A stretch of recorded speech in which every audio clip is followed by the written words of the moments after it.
Hello crypto boys and ghouls, and welcome back to the channel Tales from the Cryptomancer, where we feature content on play to earn games on the blockchain such as Splinterlands. And in today's video I wanted to cover what I believe are the 3 newly most valuable skills in Splinterlands Meta with the introduction of the Chaos Legion cards.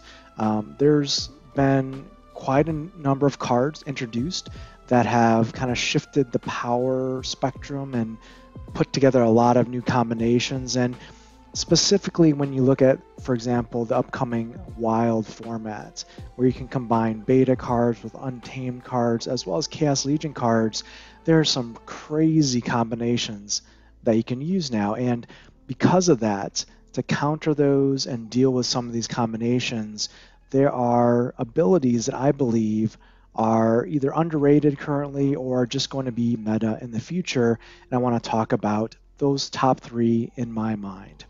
The first one I want to talk about with the introduction of Chaos Legion is the Prevalence of Healing. When I say that, I mean healing in the form of self-heal and tank heal. There are just the possibilities now, for example, with the 2 new legendary creatures that were just announced as part of the Phase 2 airdrops number 2 and number 3. They both have self-heal. In addition to the 2 new legendary creatures that have self-heal, with Chaos Legion, we have 3 other self-healing tanks that have been added to the game. The Pelacor Mercenary for the Earth team, the Cursed Windiku for the Death team, and for neutral, which can be any team, the Zenith Monk. So that's with the 2 new legendaries, that's 5 new creatures that have self-heal as tanks that are new to the game. And what really is kind of scary about the healing proposition is the amount of healing you can build into your teams now.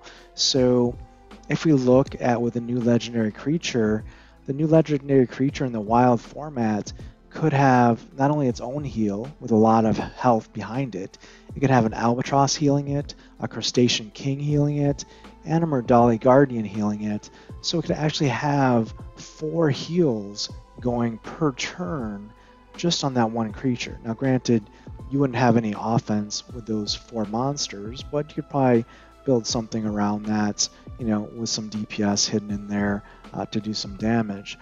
But that being said, for Earth, it's very similar.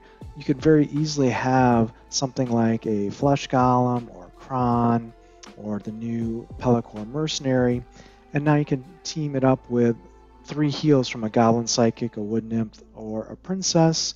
You know, obviously you could bring it down to 2 or 1 heal, but in either case, it's very easy to have at least a minimum of a double heal in the Earth team. Same with Life and the new legendary tank there. You have that could be easily backed up by a Venari Crystal Smith and a Divine Healer. So you have the scenario where healing becomes very prevalent. Now the question then becomes as well, how do I stop the healing? How do I counter this in the meta? Well, one way you can do it is via stun, and stun causes the target to skip its next turn. Now this only works on a self-heal from a tank perspective. It doesn't work, it doesn't prevent the healing happening behind the lines from tank healers. So, you know, from a counter perspective, stun is not super great about consistently stopping a heal. It is a great ability, no doubt about it, because it stops offense as well. But really the best counter to healing and mass healing is affliction. And you can see here, there's actually very few units in the game that have affliction. So this is a very rare ability and also a very powerful ability to counter the healing that you're bound to see lining up against you on the other side of the Splinterlands battlefield. Now, if we take a moment and we go through each splinter, I can kind of try and break down for you what might be the cheapest options for splinters to get affliction. Now, if we look at the water splinter, the cheapest way to get affliction for this team is actually to use the Captain's Ghost. Now, the Captain's Ghost, if I could find it, is at level 1, has affliction, and you can get a Captain's Ghost for approximately $5 on the market right now. It's going to be probably the easiest way to get affliction into a water team. Now, if we look at the fire team, probably the cheapest way to get affliction into a fire team is actually through the Magma Troll, and the Magma Troll gets affliction at level 6 or 100 BCX, which will run approximately $78, which is actually quite expensive, but it's still probably the cheapest way to get that for fire. Now, for earth, the cheapest way is probably to use the Goblin Psychic. Now, the Goblin Psychic gets affliction at level 4, which is 30 BCX, and that would run you approximately $13 to $15 roughly to get affliction into an earth team. Now, for the life team, it's also probably cheapest to use a Chaos Legion card here as well for affliction, and that's going to be Dax Paragon. Dax Paragon gets affliction at level 5 or 32 BCX, which would cost about $96 roughly to get affliction in a life team. Now, also, again, if you're playing at different levels, for example, silver or bronze or even gold, some of these abilities to get affliction into your lineup are going to be a little bit limited just by what summoners you can bring, so do keep that in mind. Now, for the death team, the cheapest way to get affliction into a death team is going to be through the Grim Reaper at level 1, who gets affliction at level 1, and that's going to cost you approximately $2 for a level 1 Grim Reaper. The other option you do have is an Undead Archer, which is, let's see if we can find the Undead Archer. That is at level 1 affliction as well, and you can get an Undead Archer for $6.42 roughly at the moment. The Stitch Leech also, or excuse me, that's Stitch Leech. The Shadow Stitch also has affliction at level 6, which is part of the Chaos Legion card set. Now, the best way to get affliction for the Dragon Splinter is through a Serpentine Mystic, which gets affliction at level 1, and you can get a Serpentine Mystic for approximately $4. Now, the best way to get, or I should say the cheapest way to get affliction for a neutral team is going to be through Dr. Blight, and Dr. Blight gets affliction at level 1, and he is costing right now approximately $110. So that is a summary of basically how to get affliction onto the different splinters. And I want to talk about the next ability that I think is very powerful as it pertains to the new meta that Chaos Legion brings. And it's really because this is a new ability in Chaos Legion, and that ability is Amplify. Now, I've made a video recently on why I thought Amplify was powerful, but let me just quickly summarize why I believe it's going to be very meta, albeit very situational, because it requires really specific summoners to get the most value out of it. But if you can imagine, the Amplify ability is very powerful because it does damage not only you as a player don't only do damage on your turn, but Amplify does damage on your opponent's turn. So it magnifies your DPS for your team by quite a bit, and it does it passively. So with Amplify, the ability, just again to remind everyone what it does, is it increases Magic Reflect, Return Fire, and Thorns damage to all enemy monsters by 1. So this is passive damage that takes place on your opponent's turn, and it can just cripple your opponent. Now, to use it effectively, you want all your monsters to be amplified, ideally, during battle. And to do that, you really want to take advantage of the Untamed and Dice Summoners here that exist. And those are going to be specifically 3 summoners. For the Water Splinter, you have Leer Deep Swimmer with Return Fire. And for the Earth Splinter, you have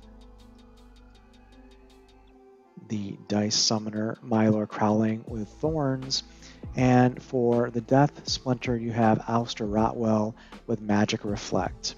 So, granted, these summoners are expensive to either purchase or to rent, but the advantage they can give you in your matches is quite high.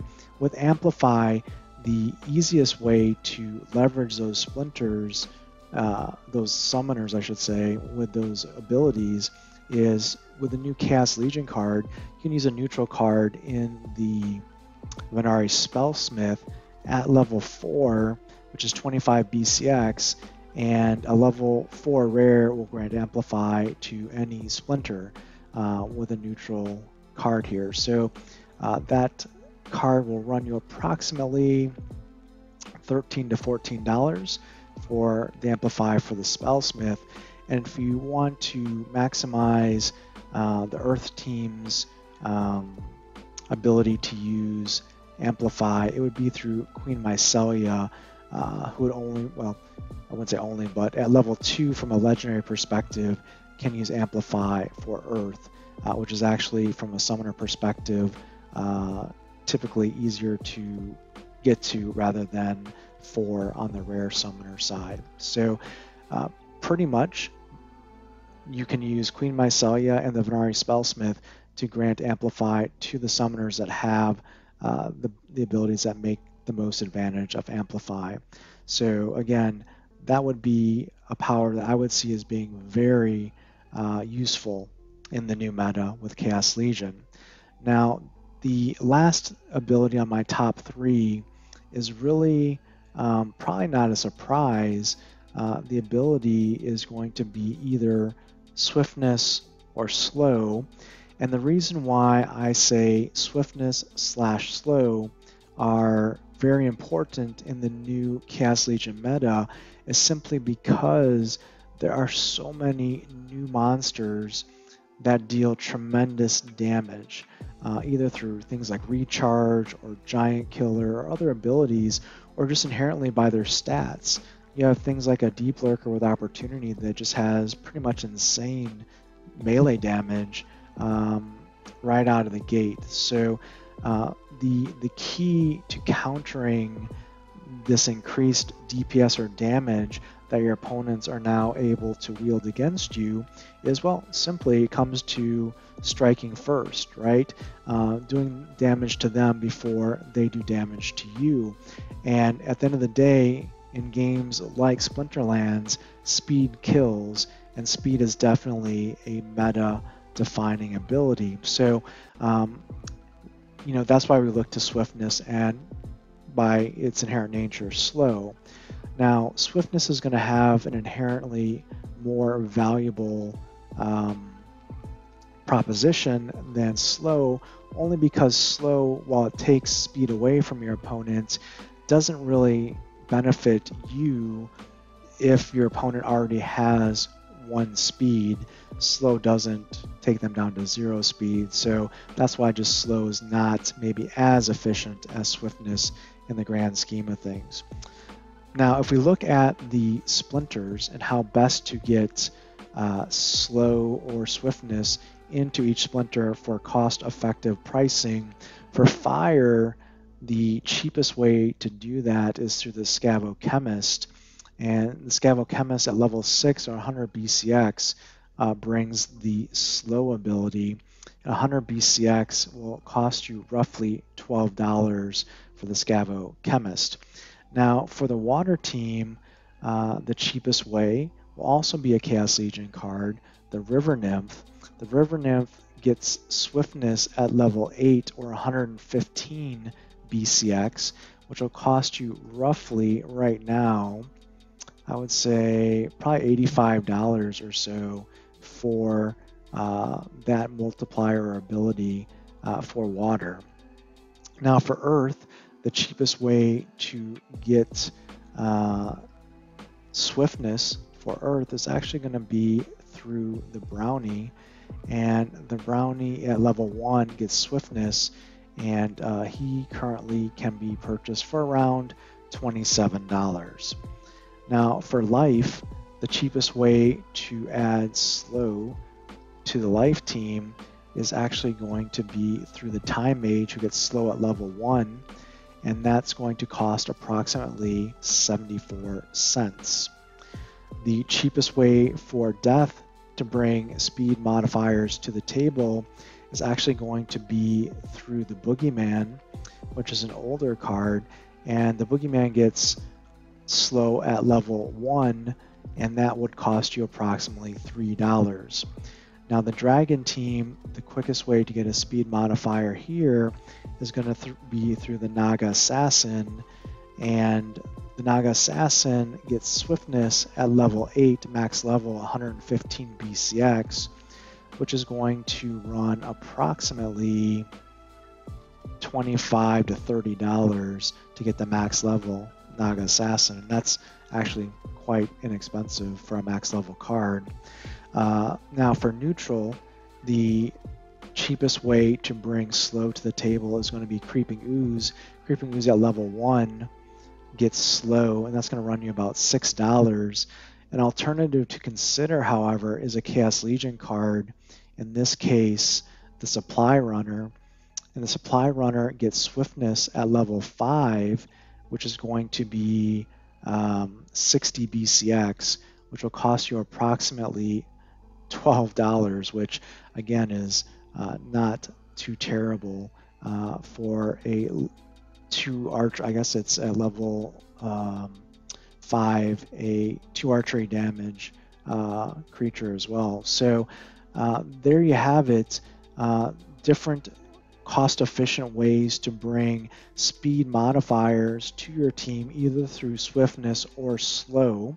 So these are my top 3 underrated abilities, or abilities that will be more valuable moving forward, or certainly targeted for support units in Splinterlands team in the Chaos Legion meta.